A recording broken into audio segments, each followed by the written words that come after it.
Hello बच्चों, class 9। कल आपा ने बेटा एग्जाम्पल नंबर 1, 2, 3 तीन एग्जाम्पल किए हैं। उम्मीद करता हूं कि आपको भी समझ आए हैं और आपने भी उनको फिर कॉपी में किए हैं। चैप्टर नंबर 8 चल रहा था, एक्सरसाइज 8.1 कंप्लीट हो चुकी है। आगे बेटा एग्जाम्पल 3 भी आपा ने कर लिया। अब आज एक एग्जाम्पल नंबर 4 से स्टार्ट करते हैं। तो सबसे पहले जो एग्जाम्पल नंबर 4 का जो फिगर है मैं उसको बना लेता हूँ, क्योंकि वो गिवन है और फिर स्टेटमेंट पढ़ेंगे तो बात समझ आती है। और इसका फिगर भी थोड़ा बड़ा है, इसलिए पहले ही बना लेता हूँ। एल और एन ये दो लाइनें हैं। कोई पी कोई ट्रांसवर्सल लाइन है, तीसरी लाइन बीच में आपस में काट रही है। यहाँ पे एक पी बना दिया, यहाँ पे एस बना दिया। ये पी पॉइंट और बेटा ये पी लाइन है। ये ए एंगल है जो यहाँ इंटरसेक्ट हो रहा है। ये सी एंगल है, ये क्यू है, ये आर है। और कुछ ऐसे बना रखा है। डी यहाँ इसका नाम दे दिया, ये ऐसे आगे निकला, ये ऐसे आगे निकला हो।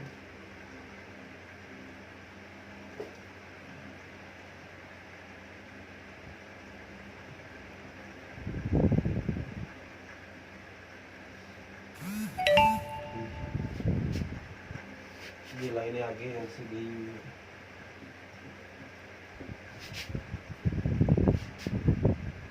ओके बेटा, तो कुल मिला के हमें ये फिगर दे रखा है। अगर आप डायरेक्ट इसको देखते हैं तो इतना समझ भी शायद ये ना भी आए हमें, इसलिए इसकी अब स्टेटमेंट पढ़ेंगे तब जाके ये चीजें क्लियर होंगी कि इसमें क्या दे रखा है और हमें क्या करना है।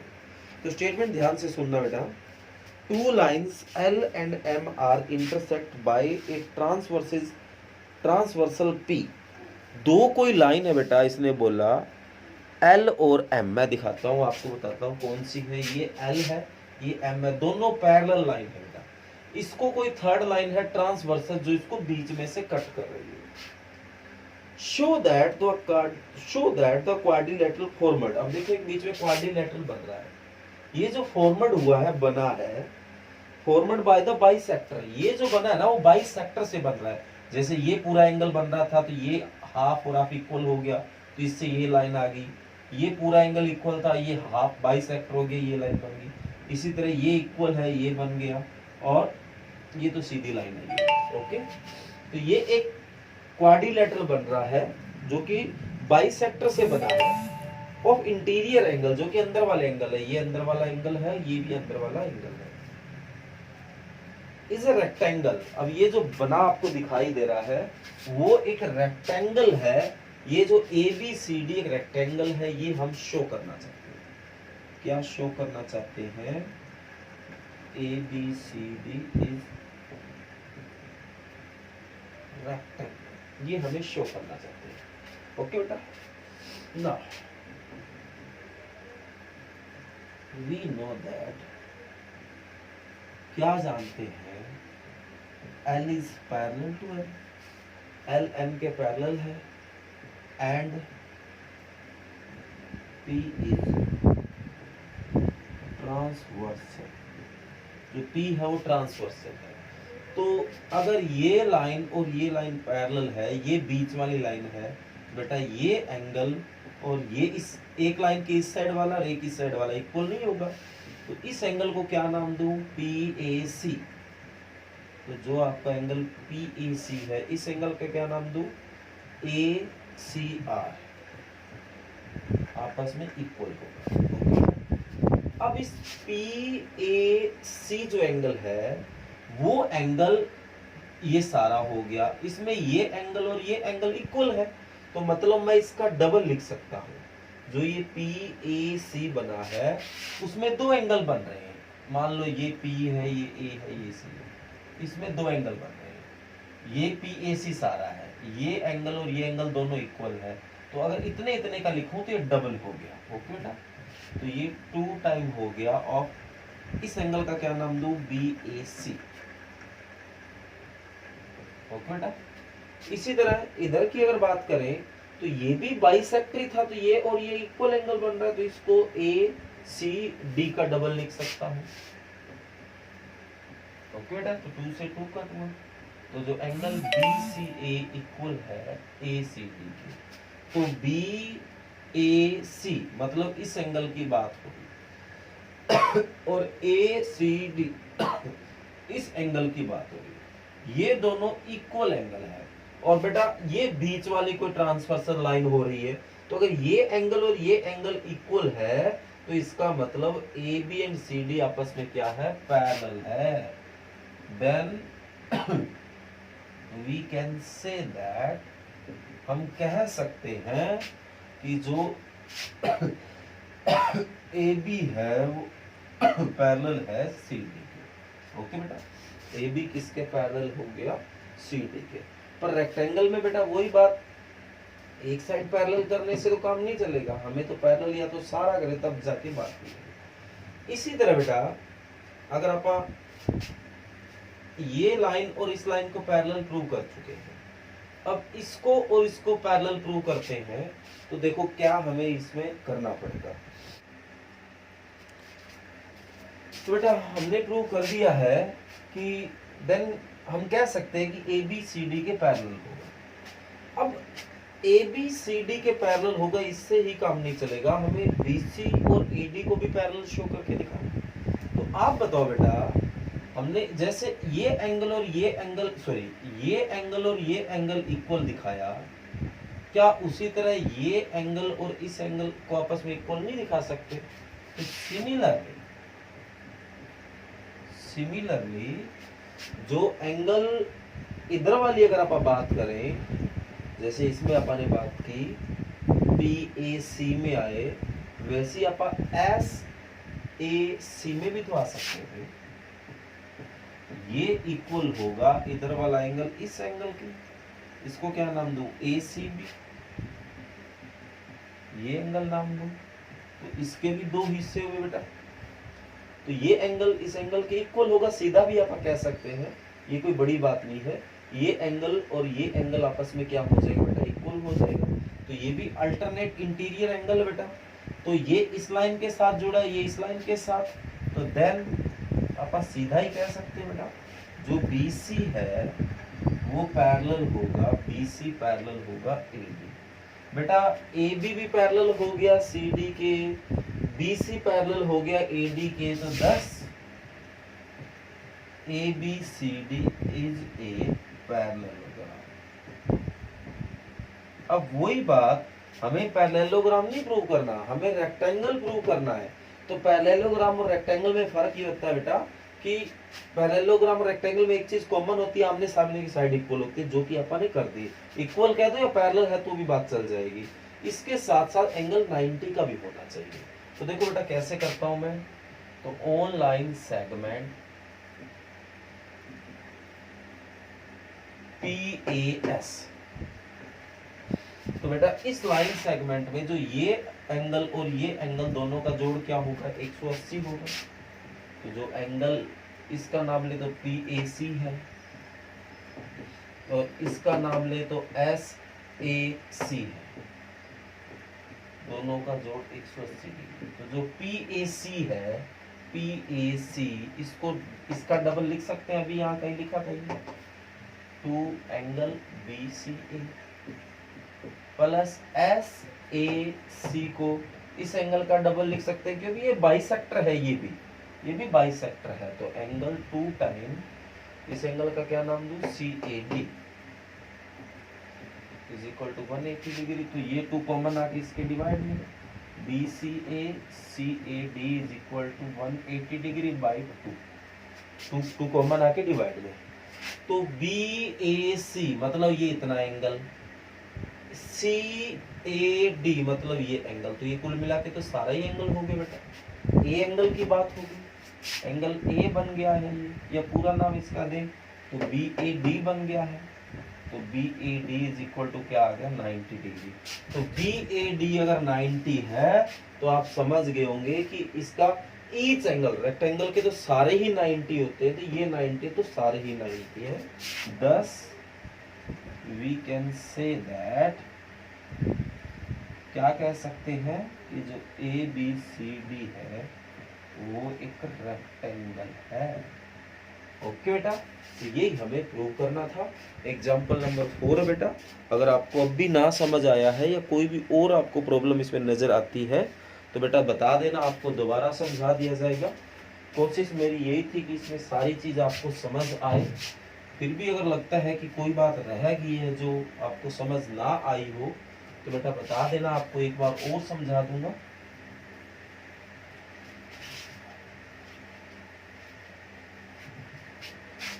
उसके बाद एग्जाम्पल नंबर 5 पे आते हैं। इनको समझना बड़ा जरूरी है बेटा। फिगर गिवन है वैसे इसमें, बढ़िया बात है, वरना बनाना थोड़ा मुश्किल हो जाता है। सिर्फ इमेजिन कर लेते हैं ये ABCD है।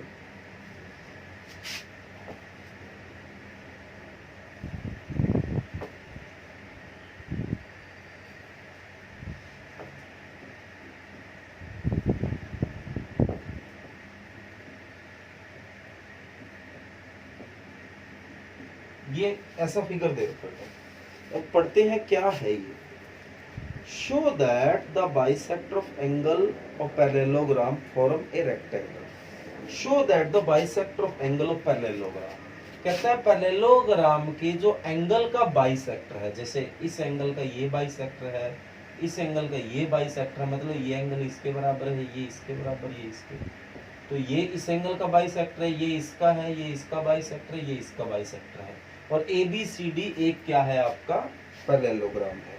तो फॉर्म है रेक्टेंगल, तो मतलब ये अंदर वाला रेक्टेंगल होगा, ये प्रूव करना है। तो वी वांट टू प्रूव, या सीधा ही प्रूव लिखो, PSRQ इज ए रेक्टेंगल। तो हमें इसको क्या प्रूव करके दिखाना बेटा, रेक्टेंगल प्रूव करके दिखाना है। तो देखो हम कैसे कर सकते हैं। हमें ये दे रखा है कि एक पैरेललोग्राम है बेटा। एक बात आपने भी गौर की होगी, आपको पता भी होगा, रेक्टेंगल जो पैरेललोग्राम होते हैं, जैसे ये ABCD एक पैरेललोग्राम है, तो ये D एंगल और A एंगल दोनों का जो सम होगा 180 डिग्री होगा। इसको क्या बोला जाता है, यहाँ लिखा होगा कहीं, लिखा तो बेटा कहीं नहीं है, ये रहा, नहीं यहाँ नहीं है, ठीक बेटा, कुछ ऐसा लिखा हुआ नहीं है, पर मैं आपको बता देता हूँ। तो वी नो दैट, हम जानते हैं कि जो ABCD है वो इस पैरेललोग्राम है, पैरेललोग्राम बेटा। तो जो एंगल A है, A एंगल काफी सारा बड़ा है, इसको BAD नाम देते हैं, प्लस D को क्या नाम दे, ADC is equal to 180 degree. अब आप बताओ, जो एंगल BAD आप नाम दिया है उसमें दो एंगल बन रहे हैं, दोनों इक्वल है, तो वो जो एंगल है इसका डबल लिख सकता हूँ इतने एंगल का। तो क्या लिखूँ इसको, 2 टाइम S से आ रहा है ये SAD, प्लस इसी तरह इस एंगल को ये और ये हाफ है, इसका डबल लिख सकता हूँ, 2 time of SDA is equal to 180 degree. तो 2 कॉमन आके इसकी डिवाइड में, SDA is equal to 90 degree. 2 common आएगा, 180 के बटे में 2 जाएगा। तो मतलब इस एंगल का और इस एंगल का जो सम है वो 90 डिग्री आया है, इतना। अब आप इन ट्रायंगल DSA में आओ, DSA ट्रायंगल में, और ट्रायंगल के अंदर वाले तीनों एंगल का सम क्या होता है बेटा, 180 degree. The sum of interior angle is equal to 180 degree. तो जैसे इस एंगल को क्या नाम दो, एंगल ASB, इस एंगल को क्या नाम दो, SDA, इस एंगल को क्या नाम दो, SAD is equal to 180 degree. तो बेटा SAD ढूंढिए कहाँ है, ये रहा। SDA ढूंढिए कहाँ है, ये रहा। दोनों का जोड़ क्या है, 90 है। तो ASD इन दोनों का जोड़ 90 इज इक्वल टू 180। तो ASD है वो 180 माइनस 90, क्या आ गया, 90 डिग्री आ गया बेटा। तो ASD मतलब ये जो एंगल है वो 90 है। तो यहाँ देखो बेटा क्रॉस बन रहा है, और क्रॉस में आमने सामने वाले एंगल क्या होते हैं, इक्वल होते हैं, तो ये एंगल भी 90 होगा।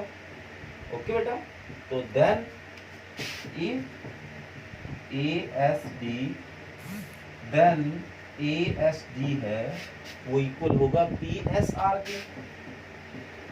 Reason opposite angle, opposite angle बेटा।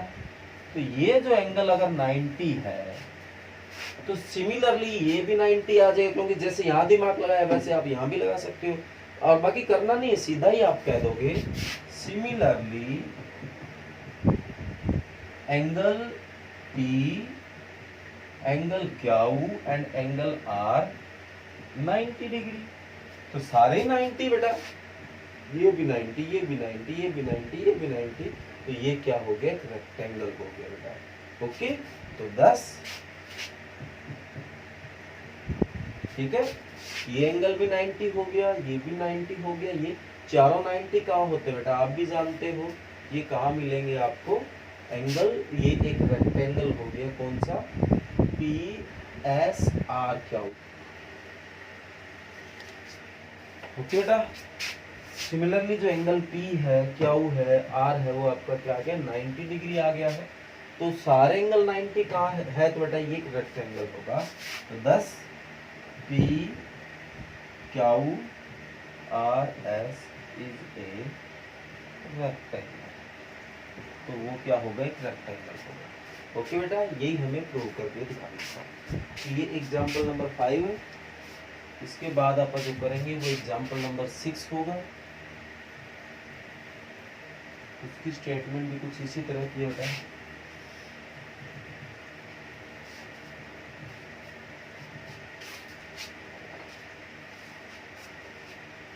एग्जांपल नंबर 6 इसी तरह की नहीं, थोड़ी अलग है, देखो क्या है।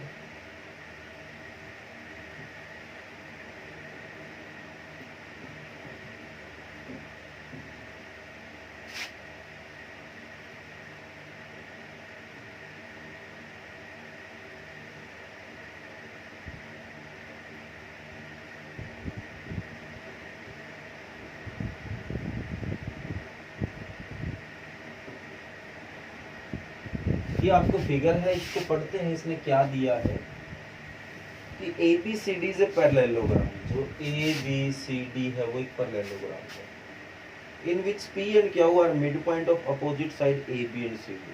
जो P है वो इसका मिड पॉइंट है, Q DC का मिड पॉइंट है। If AQ intersect AQ intersect DP at S, AQ DP को इंटरसेक्ट कहाँ पे कर रहा है, S पे कर रहा है। BQ CP को इंटरसेक्ट कर रहा है, BQ CP को कर रहा है R पे। तो पहला है APCQ इज ए पैरेललोग्राम, ये हमें प्रूव करके दिखाना है। तो शो जो है वो है APCQ इज ए पैरेललोग्राम। बाकी सारी पैरेललोग्राम शो करना है, एक समझ आ जाएगा तो सारी आ जाएगा। तो ना गिवन है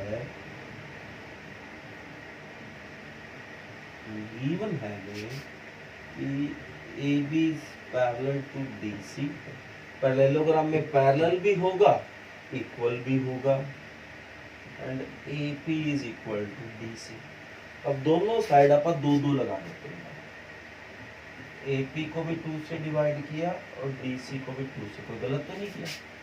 तो ये जो P है वो मिड पॉइंट है, तो इस AB को बेटा इसका आधा करें आप, AP का आधा, या ये जरूरी नहीं है, अभी जैसे आपने किया वैसे करो।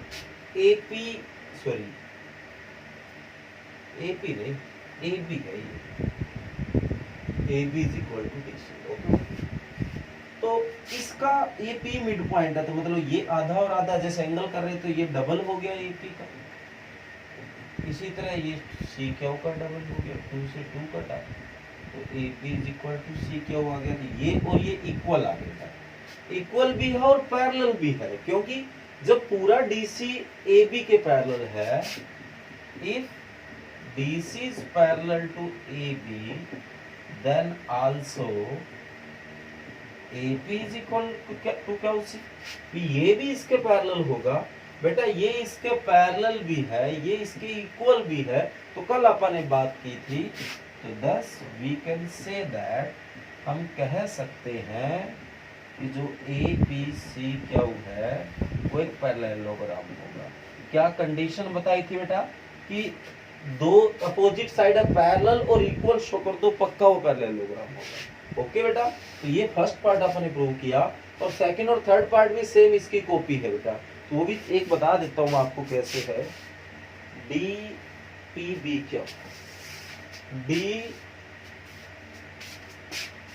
P B Q, D P और बी क्यू, मतलब इसकी बात हो रही है, D P B Q.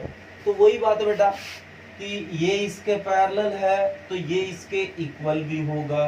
Okay, D C is equal to A B लिख दिया, सेम यहाँ तक बात आ गई। अब अगर मैं ए बी को 2ab लिख सकता हूँ तो 2pb भी तो लिख सकता हूँ। इसी तरह इसको 2qc लिख सकता हूँ, cq लिख सकता हूँ, तो 2dq लिख सकता हूँ। सेम ही तो क्वेश्चन बेटा। ओके, तो इसीलिए मैंने कहा था कि ये तीनों क्वेश्चन एक जैसे हैं, तो उम्मीद करूंगा कि आप कर लोगे। तो ये बेटा क्वेश्चन नंबर 6 है, जो कि इजी है। मैंने आपको अपने आप, वैसे तो 2 पार्ट करवाई दी हूँ, तीसरा पार्ट मैंने आपको अपने आप करने के लिए दिया है। ओके बेटा, तो इस हिसाब से हमारी एक्सरसाइज जो 8.1 है वो विद एग्जाम्पल कंप्लीट हो गई है। ओके, तो ये आज आपको जो राइट करना है वो यही वर्क है बेटा। 3 एग्जाम्पल है, एग्जाम्पल नंबर 4, 5, 6। और बेटा अगर आपको इनमें से कोई भी एग्जाम्पल में प्रॉब्लम हो, समझ ना आए, तो बता देना, आपको दोबारा करवा देंगे। इसके बाद आप बढ़ते हैं बेटा। कल अपन ने 6 चैप्टर कर लिया था, उसके एग्जाम्पल भी पूरे कर लिए हैं। आज अपन जो रिवीजन स्टार्ट करेंगे वो चैप्टर नंबर 7 की करेंगे। तो इसमें जो आपको वर्क करना है आज, क्वेश्चन नंबर 1, 2, 3 जो आज वर्क रिवाइज करना है, एक्सरसाइज 7.1 के प्रश्नावली 7.1 के पहले 3 क्वेश्चन, क्वेश्चन नंबर 1, 2, 3 आप आज इनको रिवाइज कर लेना। और जो राइट करना है वर्क वो भी 3 ही क्वेश्चन है, example number 4, 5, 6 of exercise 8.1। Okay बेटा, कर लेना। Thank you.